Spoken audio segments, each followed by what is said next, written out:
I guess you had a great time. I love your character. Susie's like the principal of reality in a way, no? Exactly. She's like a school marm. No, like, don't do this. Exactly. Stop it. I think she tried very hard to not be, you know, charmed by the two of these men.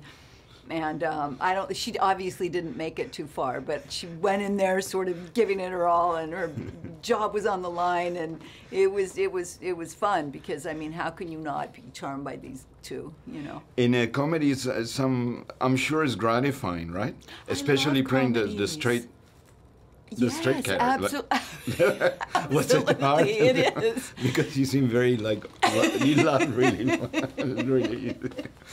No, you know, it was that's a challenge to just try to like stay straight with Morgan.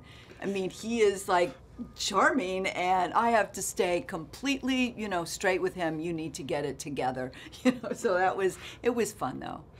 What's the biggest satisfaction that you get from being part of, being able to pretend to be someone else, and if you learn from that? You know what? I think Susie was closer to who I am. So that's always fun because you're always playing someone you're not really, so you don't get to, you know, express that a lot. And plus it was Ron Shelton, and I love the way he writes women, and so it's kind of, it's fun, you know. Other parts I might struggle a little bit with. It's not exactly who I am, but Susie was a little bit of a nut. So I mean, I loved her.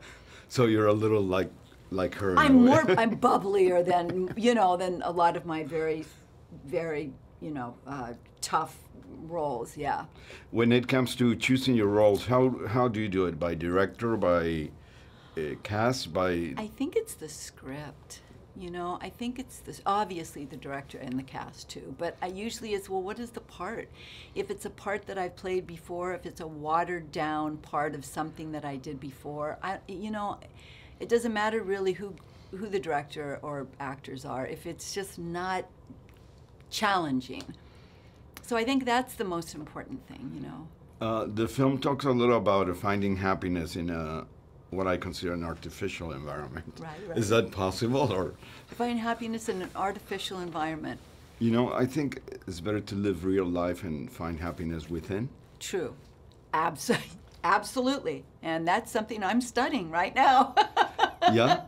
Is it easy, or? Well, I've been doing it my whole life. I'm this much further along than I was 50 years ago. But yeah, you know, that's important. I mean, that's what it's all about. You can have everything and not be, you know, feel satisfied or be happy, really. And what keeps you going as an actress? Because it's not my money. No, no, you know what? No, no. But no, I think it's not my #1 love. So it's great, and I'm really blessed to have a job that I like. But you know, there are other things that I enjoy too. So I love gardening. I love being I should have been an architect. You know, I should have been an architect. I should, because that's what I really love. You don't have to do hair and makeup.